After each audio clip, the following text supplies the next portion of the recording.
Sonja and Frederik. And Yeah, it's good to have you guys here. Huge good to be here. Panzerchrist fan. Um, and All Witches Shall Burn. It's been out for quite some time, so if none of you have heard it, you need to go listen to it. It kicks ass. It's a continuation of Last of a Kind. You know, I think you guys recorded this in the same session as that album from last year. Yep. Yeah, we So did. yeah, looking forward to talking about it. It's on Emancipation Productions. So I guess, like I said, it's been out a long time, but I guess to go back to this a little bit, just talk a little bit about the album before we get into the rest of this podcast here. Absolutely. So just like, the recording process of the whole thing, because like I said, Last of a Kind and this were recording the same thing. So what, made you guys kind of release the rest of this material? Or was it planned to put out an EP to kind of keep things rolling after the record came out? Yeah, I think, yeah. Do you want to answer that? Well, basically, we had too much material to put on one album Right. because there's a theoretical limit of, I think it's 40 something minutes Sure, yeah. before quality declines. So yeah. No, we think all the songs are really good, and we wanted to share all of them with you. So yeah, so that was the idea with the EP, to put out the extra tracks. And I think also they stand out a bit. They are a bit different than Yeah. the rest of the sound of the album. So yeah, they sort of make up their own entity. Yeah. Especially the Devil song. Yeah. Is sort of different from the rest. Right. It's more vicious and sharp in a way. Yeah, I agree. And then including Sabbath of the Rat, was that just kind of to tie it into the last album, or did you want to just kind of reintroduce it? I think it was tying the knot. Yeah. Yeah. Bit of both. Yeah, it's a hell of a way It was to. a video track, so the first single of the album. Yeah, it's a good way to tie it back in because it's a killer song to start the album off, because I don't think it's the first song on the actual record, but on the EP, the way that it sets it off is pretty intense. So it's what you can expect from the band, and really throwing in just heavy hitting, kind of blistering drums, and got the melodies in there, which is accustomed to the Panzerchrist sound. So I mean, I think you guys really nailed it on these releases. Thank you. And then really, I guess just talk about the lyrical content as we get into that a little bit. I guess, you can cover the record and the EP if you want, since it ties together, I guess talk about the overall story of this, what this represents to the album. Yeah, so Panzerchrist used to be a lot about tanks and war and stuff. Right, but exactly. DIEnecologist, who is the sort of the mastermind behind everything, he wanted to change because, as he says, there's enough war in the world, so maybe go to something a bit deeper. And there is a need for a more strong, witchy women and this whole energy. So that was what he would like for sort of the new direction of Panzerchrist. Absolutely. So he gave me that direction for writing the lyrics, and that was what I did. So it's a bit of like witch hunts and a bit of devil worship and a bit of strong, powerful women. Hell yeah. Yeah, that's the overall message is really cool, and getting deep into that kind of history is very interesting. And I don't, sure, it's touched on a lot, but I don't think it's touched on enough in a way. There's a lot of rich content there and stories to be made. the whole. Oh, sorry. No, you're good. I just wanted to add that the whole album is built on the story from Denmark about series of witch trials that started in the small village of Køge, so all of the songs are about one of these women, and added a bit of extra as well. But so it's sort of everything is tied together with this context of how this small village sort of exploded in pointing out everyone as witches, and it ended with the last one who was supposed to go on trial. She knew that she had to kill herself to stop this because they were all like handing over each other and like saying, "Oh, she's a witch too," and she's a Yeah. witch too, and so she knew she had to stop it by killing herself, basically. Wow. So pretty powerful stuff, and Yeah, it's a definitely. lot of history based on that, like women not speaking up, and like because we're afraid of being told we're witches. So Sure, yeah. Pretty much. And it's cool hearing about this, because here in the States, we only really hear about our own history with witches and maybe a few other places, but to hear that it's happened all over the world, and you're not really taught that in a lot of places. So it's definitely cool to hear that perspective, especially from like Denmark, and the Danish history. Um, that it did happen everywhere, and it was like a worldwide, epidemic almost, with like witch hunting. Yeah, because religion is worldwide, so it makes sense that happened, and so this was like a real history with real people that actually happened, but told through their perspective, but I guess also yours, which is cool, to be able to kind of tap into that medium, you know. And for you, Frederick, you were on one of my favorite albums, Room Service. I think that's everybody's favorite Panzerchrist album. That was my introduction to you when I was like 12 years old. So, being me too. yeah. so coming back into the band, to say me too as well. Yeah, right. So I guess coming back into the fold, for the last record, I guess just talk a bit, about how that happened. Well, I was I had more or less given up playing music. Oh wow. And Michael broke me one day, and he asked me could I do a few lead guitars for a little project he was doing. I didn't know it was Panzerchrist at the moment. Right. And it turned out he lived about a few hundred yards from where I worked at the time. So a bit, and a funny thing that we sort of just kicked off like I hadn't seen him for years. Yeah. Maybe 15 years. Wow. So we sort of just kicked off where we left. So yeah, good times.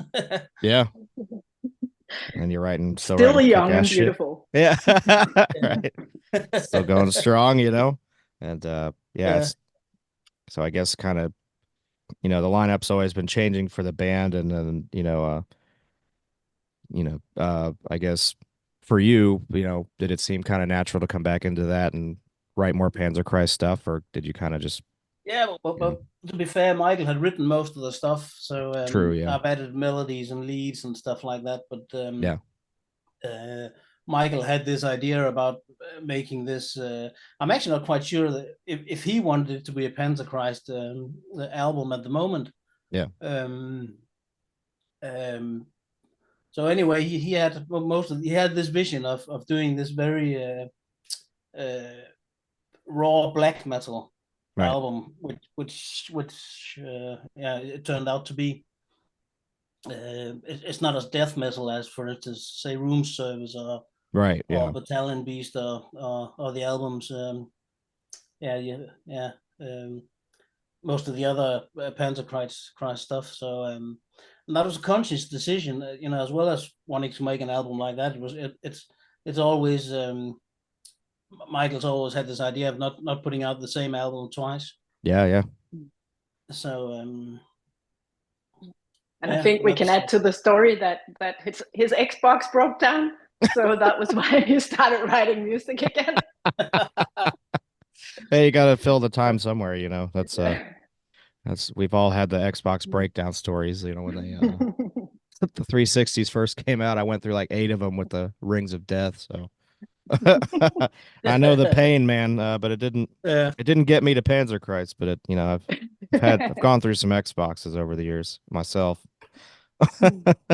So, but yeah, the album sounds sick, and it's definitely more got like this really, really heavy like black metal sound to it, but it sounds new. It doesn't sound like remanufactured or anything like that. It sounds very unique, and it does have the Panzerchrist elements to it, where it definitely stands out that way. So I guess I think it would be important to mention to Madsen as well, who's done all the engineering of the sound. And I mean, he's just absolutely awesome at making the sound just right. Yeah.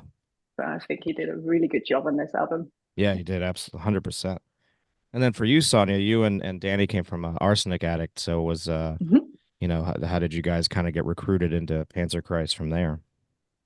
Well, I got a call from Emancipation, the label, saying, "Oh, we have a job for you if you're interested, and it's recording an album with Panzerchrist in 10 days, and you need to write all the lyrics for 10 songs." So, and I mean, Panzerchrist was one of my favorite bands when I was a teenager as well. And I mean, I've been singing along in the mirror to room service. So, so it was definitely, yes, of course, I'm ready. I cancel everything. And so I met with Frederik and Mikael and Tue for the first time in the studio with my lyrics. And wow. That was absolutely awesome. I mean, we clicked right away. And I think we really it feels like we were together for longer before we did this. So I think we matched up. And Danny, we needed an extra guitarist, and I recommended Danny. So, and he's also a really good match. I think Frederik and Danny's guitars are just match each other in the way they play. It's really good, and we are also very dynamic live. And I think it works really well. So perfect match. Indeed, yeah, you know, there's no, like I said, real flaws to the record. It does sound like you guys have just been a band for a long time, you know, the way that it's structured and written out. You guys were nominated for a GAFA too. That's really cool. How did that feel? It's always a pleasure to have the acknowledgement. Do you want to add anything? We never made it to the second round, so just to be nominated, I guess. I mean, here in the you know, US, we got so many nice reviews. Oh, sorry. Oh, no, you're good. Like in the US, we don't really have a lot of any medal awards, so it's interesting how other countries treat it compared to here. It's definitely not as popular or appreciated. It sometimes it is, but most of the time, you know, see you guys get nominated, it's just cool, you know. Even if it's just kind of like you know, but you know. Yeah, we were there. And also we have to admit. Well, we have to admit that Panzerchrist is an acquired. I would have loved the award. No, Panzerchrist is an acquired taste, and sure. So there are a lot of other bands that maybe are more. I don't want to say easy listening, but sure. Yeah, I mean, you know, easy listening for people like me, but certainly for someone else never hearing any kind of extreme music before, they'd be like, holy shit, what am I what have I gotten myself into? Like the record's fantastic, and you know, overall the EP is really fun. So it's like about 46 minutes of just that length of song. So I mean, you guys crammed in a lot to, you know, the rest of the, you know, to make a new release out of something you already did. So that's really cool. To keep the train rolling for Panzerchrist. So what's next for you guys as a band? You know, you got some more shows coming up, or keep writing, or? Yeah, we have news for you. We've just been in the studio, awesome, recording a load of songs. So we're hoping for a release later this year.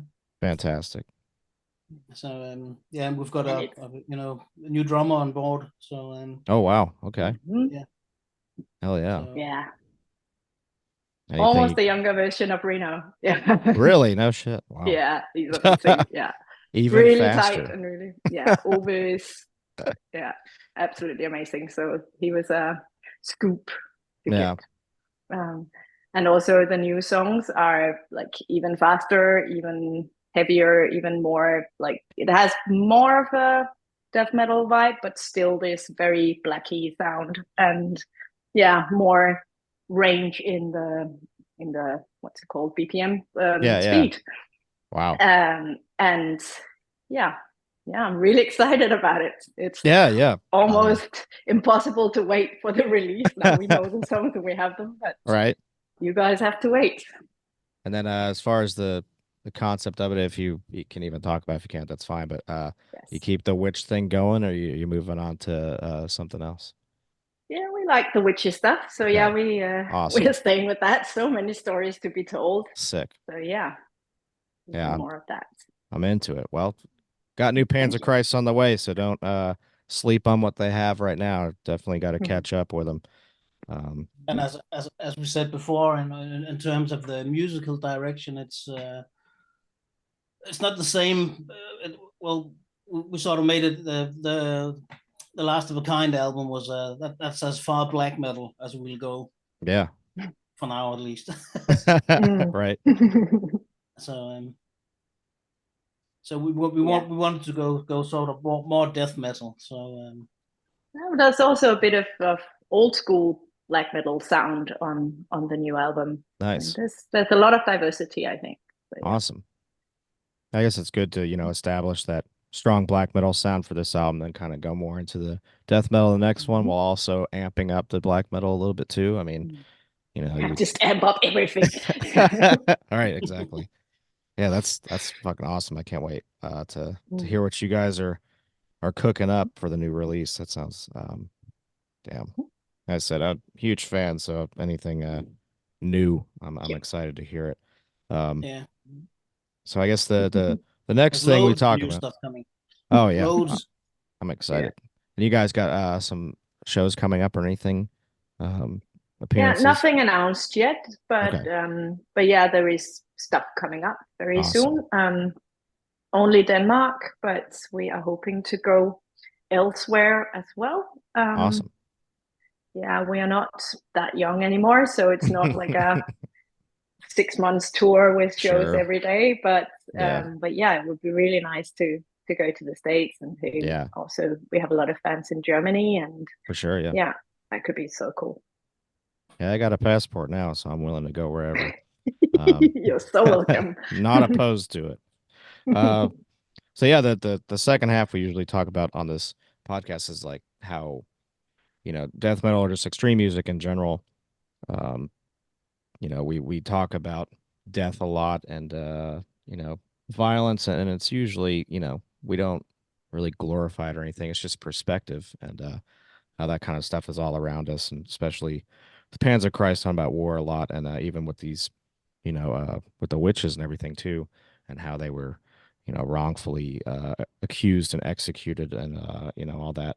So really, I just kind of try to figure out with people if they've had real experiences that kind of helped influence, their direction for the band itself and lyrical writing, and if you kind of have a way of tapping into that with your actual perspective and real life experiences, and kind of what makes it almost therapeutic to really have this kind of medium to be able to talk about it, where people can also enjoy it positively, even though it's stories about violence and war, but people still love it and enjoy it. But, it's kind of escaping the reality of it while getting the perspective. So that's a lot to take in. But I mean, basically I'm asking like, what are your personal experiences, if you're okay with sharing them, if any, that kind of help influence your songwriting and way of explaining other perspectives of, death and stuff like that. Oh, I could talk for hours about that. Thank you so much for inviting. Yeah. Is it okay I go first, Frederik? Go ahead. Thank you. So I'm a body therapist and tattoo artist, and I work with Nordic, like the Nordic mythology and this very dark sort of primordial powers, sexual energy and all this. And for me, extreme music is a big release.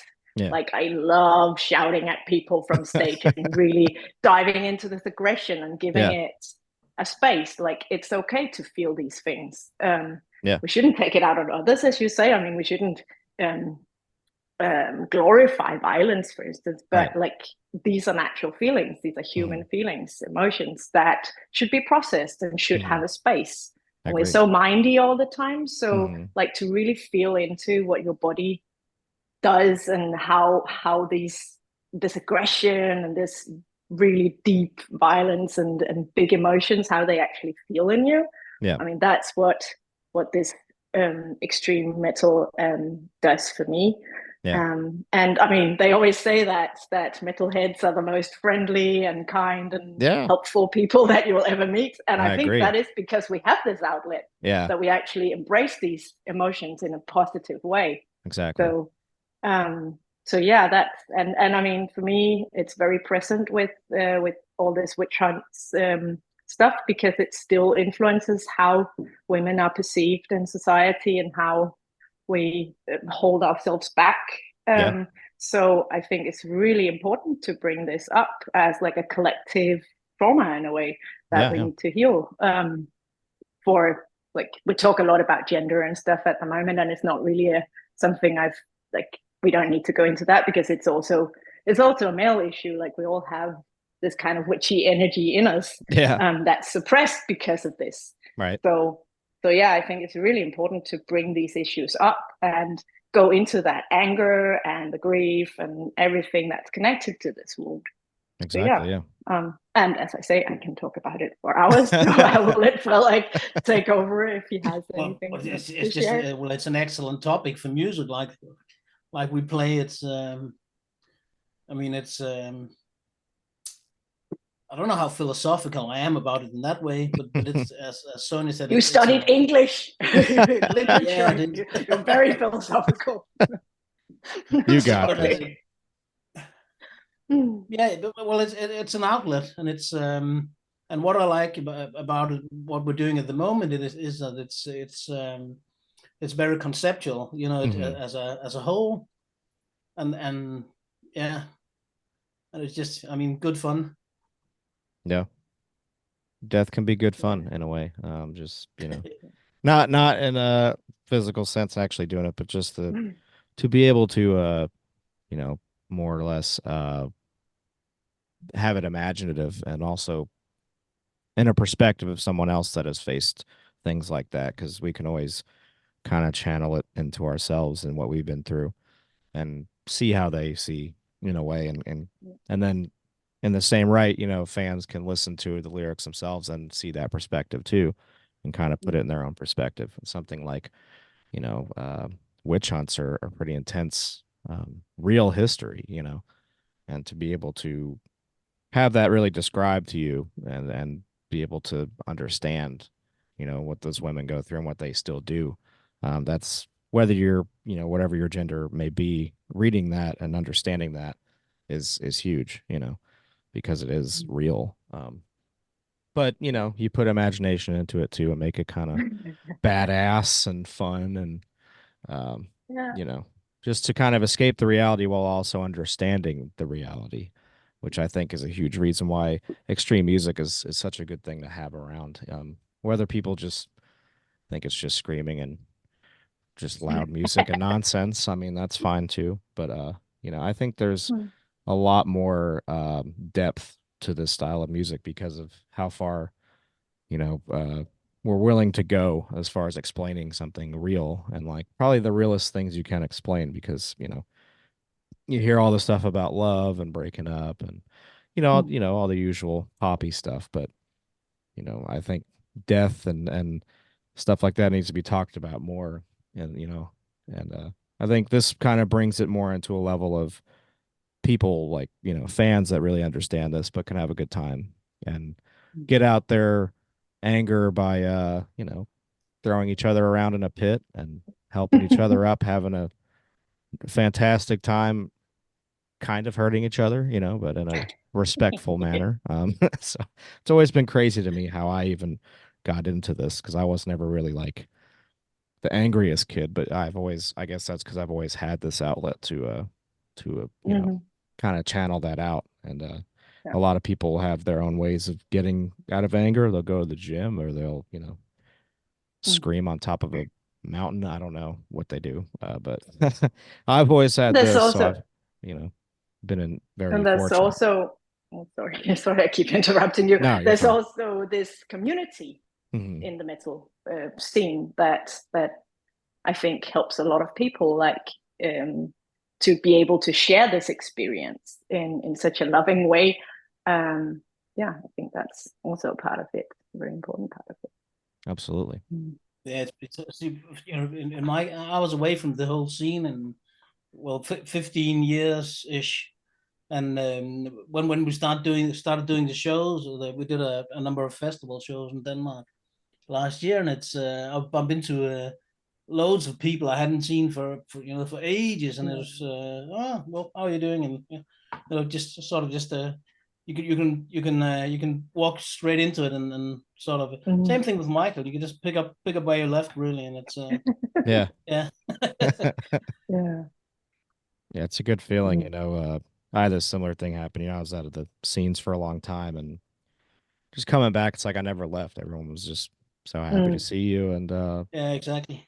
yeah, it's a good feeling. And I think metal's very unique as far as community because we're all weird people, but we're very intelligent. I think some of the most intelligent people I've met are in metal, and they just have a good grasp on reality, and like I said, we can have fun with violent concepts and war, and like it's badass, but we know that it's, these are the real issues in our world, and that it's good we have the proper way of bringing that to other people's attention.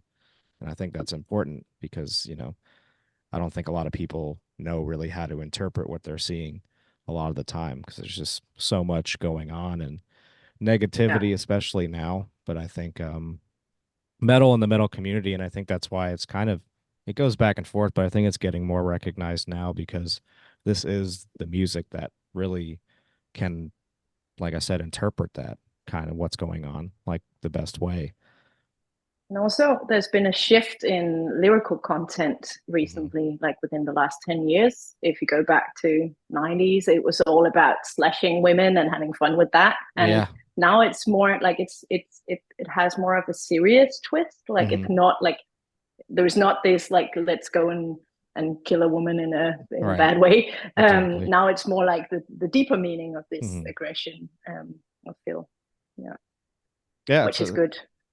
It's a good way to put it. Yeah, there was a lot of that. And it's a normal thing, a serial killer thing. Usually it's a, male killing, having a lot of female victims. So it's easier to write about. But, there's so much more to write about than that, especially these days. There's no lack of killing or violence going on. So there's plenty of ways to have plenty of stories to grab from and talk about it, I think even in the 90s, a lot of the gory stuff was very sort of tongue in cheek. Yeah. It was, if you can put it that way, but it's and for an outsider, that might look, somewhat twisted. Yeah, to say the least. But I mean, if you can distance yourself from it and say. Take a band like Cannibal Corpse, who are huge today. I mean, the albums they did, and with the censored covers, cover artworks, and a band like Carcass, for instance. The first couple of albums, these autopsy pictures in this big plumage. I mean, I was a huge fan of those covers. Oh yeah, me too. Yeah, yeah. They had remember their EP or whichever one it was, they had the actual JFK autopsy photo. It's like, man, that's crazy. I always thought that was so cool. You gotta love a band that just does that, But now everything is available online, so you have to go like even more extreme if you want to provoke the same emotions in people. Exactly, yeah. Not that we're trying to do that, but yeah. Right. Yeah, I'd say, like I said, Panzerchrist has always been more historical, and I'm a huge history buff, and I love reading about all that kind of shit, like war and the witch trials too. I love reading about all that stuff. As tragic as it is, it's just so profound and interesting that people go as far as they do, like, in that extreme for religion or politics or whatever it is. I mean, it's very interesting to me. And also, to have a band like Panzerchrist that's, you guys are kind of at this point trusted to tell these stories, and we love to hear about them, not to hear that they really happen, but they do happen, and I think Panzerchrist is one of the best when it comes to being able to relay these historical stories, and especially someone like me who lives in the States, I get to hear things about perspectives from other parts of the world. And so I think that's very, you know, I think that's important as far as just metal in general and just music to be able to have these shared perspectives from around the world. Thank you for that. Yeah, yeah. And but yeah, it's been awesome talking to you guys, and it's a huge fan, so thank you for coming on and chatting with me for a little bit. Our pleasure. Yeah, yeah. And I guess like I said, EP has been out for a long time, so if you guys haven't heard it yet, you should definitely go do that and buy some of the shit from them. And Last of a Kind as well. That's been out for like a year. So what are you all doing? Go pick it up. Hopefully, you guys got a new release coming out sometime, hopefully soon. So I'm excited to hear that. And Yeah, hopefully, we hope to have something out on that very soon. hell yeah. Yeah, there'll be single releases before. So Oh yeah, yeah. Awesome. Something coming out within the next not so many months. Yeah. Awesome. I'm very excited to hear it. And yeah, like I said, thank you guys so much for talking to me for a little bit today. And I can't wait to Yeah, hear thank you. the songs, and I'm digging the new releases, so just keep kicking ass like you guys always do.